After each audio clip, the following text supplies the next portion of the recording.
Pag-usapan na nga natin. Good morning sa inyong lahat mga kapatids. Ah, so eto ho di ba't kapansin-pansin na biglang mga ano bang parte? October, November, baka ganun. Biglang umepal na ito, 'di ba? Ng ano nga ni yung hearing sa Senate. Na inilabas nila si Gutesa. Surprise na walang vetting process. 'Di ba? Ni Marcoleta dinala si Gutesa kesyo itinawag lang naman daw sa kanya dramang bukid, che. Tinawag lang daw sa kanya nito ni Mike Defensor na markado na din naman sa lalabas ng mga ganyang klase na mga testigo, 'di ba? Oh, alam niyo yung ano ba yun bukod sa Ador Mawanay, may isa pa eh. Oh. Anyway, siya po ay nagmamay-ari ng mga quarry sites sa Montalban, Rizal at sa ibang panig ng bansa natin. Ngayon, naalala ko itong balita na to nung 2020 na nagkaroon ng bagyo.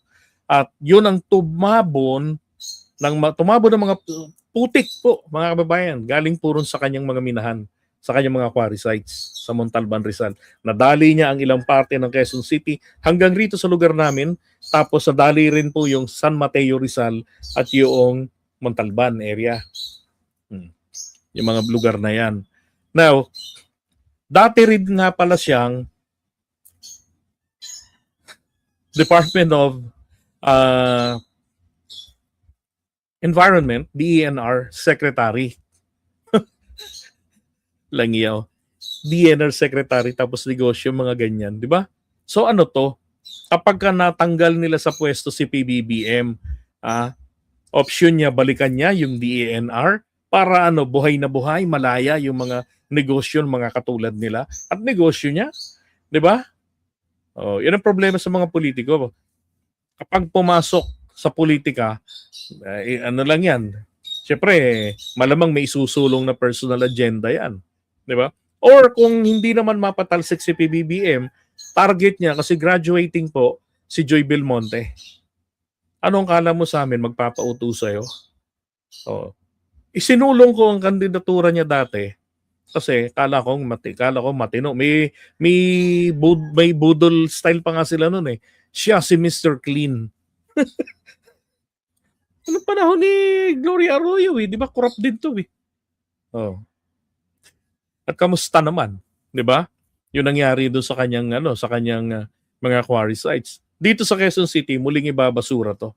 Kay Gian Soto lang, yung vice mayor ngayon, hindi na 'to mananalo eh. 'Di ba? Bakit target niya ang Quezon City kung hindi matanggal si PBBM? No. Para masiguradong solid na makokontrol ang Quezon City para sa kandidatura ni Sara. Yun ang tina-target nila ngayon eh. Yung mga lungsod-lungsod, lalo yung mga vote rich, yan ang tina-target ng mga DDS. Makopo nila yung lungsod. So, eto. Tingnan nyo ha. Ba? Iniimbestigahan yung kanyang yung quarry. Meron pa yan, no? To sa Albay, 'di ba?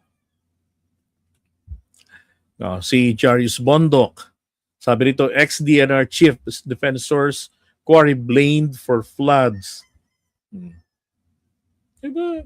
Kung talagang para sa bayan, ba't hindi niya i-restore yung kabundukan? Kumita naman na siya ng malaki. No. Yan ang kanyang yung Majestic Earth Core Ventures.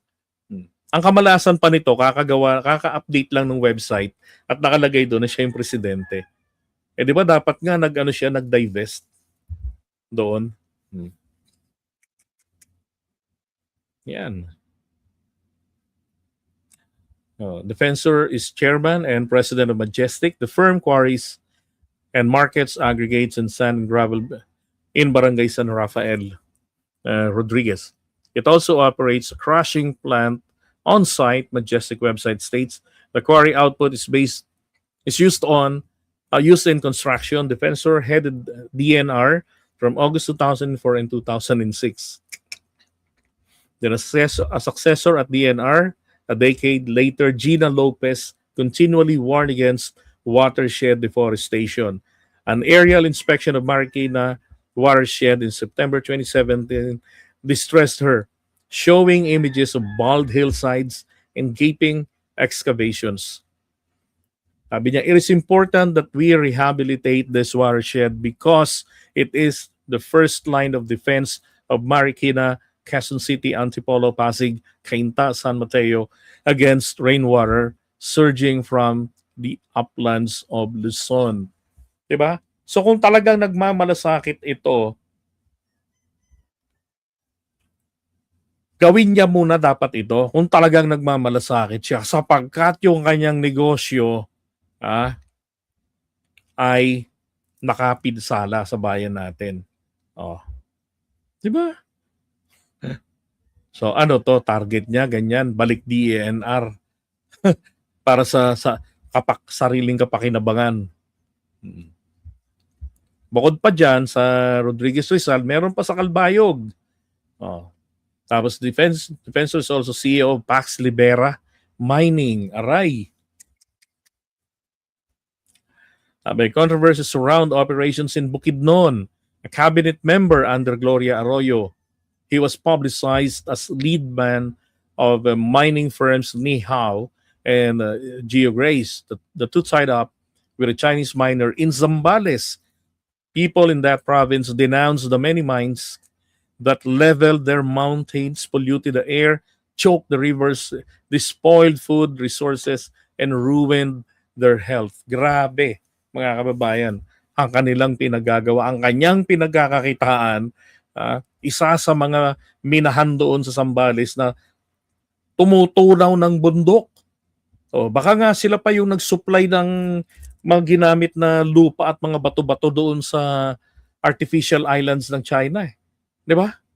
Yung mga artificial islands doon na dinevelop nila since 2014 nung naagaw nila kay Pino yun. O 2014 na agaw, 2015 nila dinevelop yun into military bases. Na ang balita ay nanggaling sa Pilipinas. Hindi lang yan sa Zambales. Meron pa dyan sa parte ng Mindanao. Meron din sila natunaw na bundok dyan. At doon nga dinideliver. Diba? Tayo ng buhay to. Tayo na pinagnakawan. Tapos tayo pa nagpo-provide para mapaganda yung lugar na ninakaw sa atin. Oh. The defensor also signed as a witness in the grant to ZTE International Corporation of Gold mining rights in Mount Diwalwal. Hindi ba dati na-expose ito ni Noli De Castro yung nangyayari dyan sa Mount Diwalwal? No, in North Davao, Mindanao. Along with CTS National Broadband Network bribery scandal, the mining grant was investigated at the Senate. Diba? Wala siyang moral ascendancy para manguna sa pagpapababa sa pangulong nagtatrabaho at tanging pangulo ng Pilipinas na talaga namang solid ang ginagawa para yung pangako ni Duterte noong 2016 laban sa korupsyon na sinukuan niya noong 2020 at pinangako ni PBBM nung kanyang kampanya ng 2022, si PBBM po tumutupad. Diba? Dapat nga ma-appreciate Bakit hindi nila ma-appreciate? Tingin ko dapat pakialaman na rin ng Pangulo natin etong mga mining. Diba? Etong mga quarry na yan. Lalo na Metro Manila. Naku po. Kung titignan nyo na lang sa internet ang itsura ng Montalban, ng Rizal Province, ng Zambales. Diba? Hindi lang yun, maraming mga lugar. Diba? Nakakaawa itsura ng lugar. At isa doon sa mga salarin, yan, si Mike Defensor. Ito yun, mga pictures doon.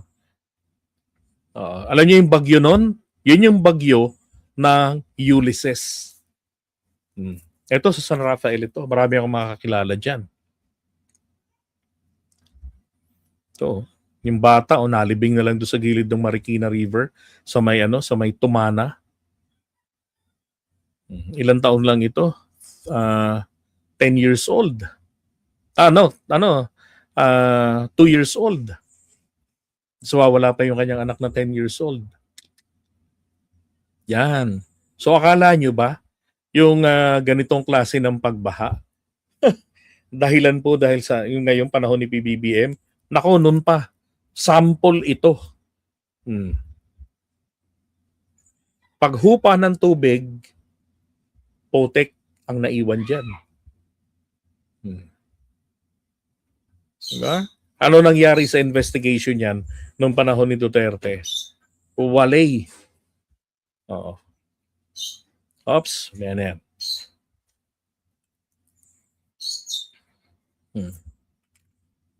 Ay, nako. Okay?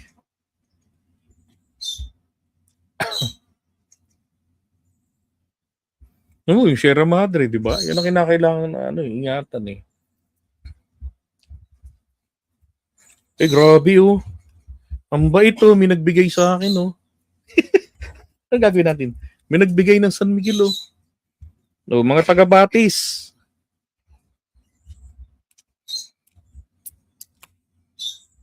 May nagbigay sa akin ito.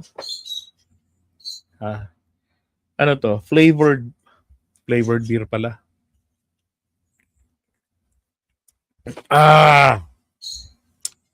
Topic pa nga. Ayan. 2025 nangangampanya pa yan si Defensor sa ticket ni PBBM. Galing dito sa amin. Yan. Dito sa Central Avenue. Dinabigyan ng pwesto kaya nagkaganyan kagaya ni Chavit. Correct. Diba? Yung mga taong tutulong pero gustong gumulong. Pag hindi na pagbigyan, 'di ba? Pabababain ka, sisiraan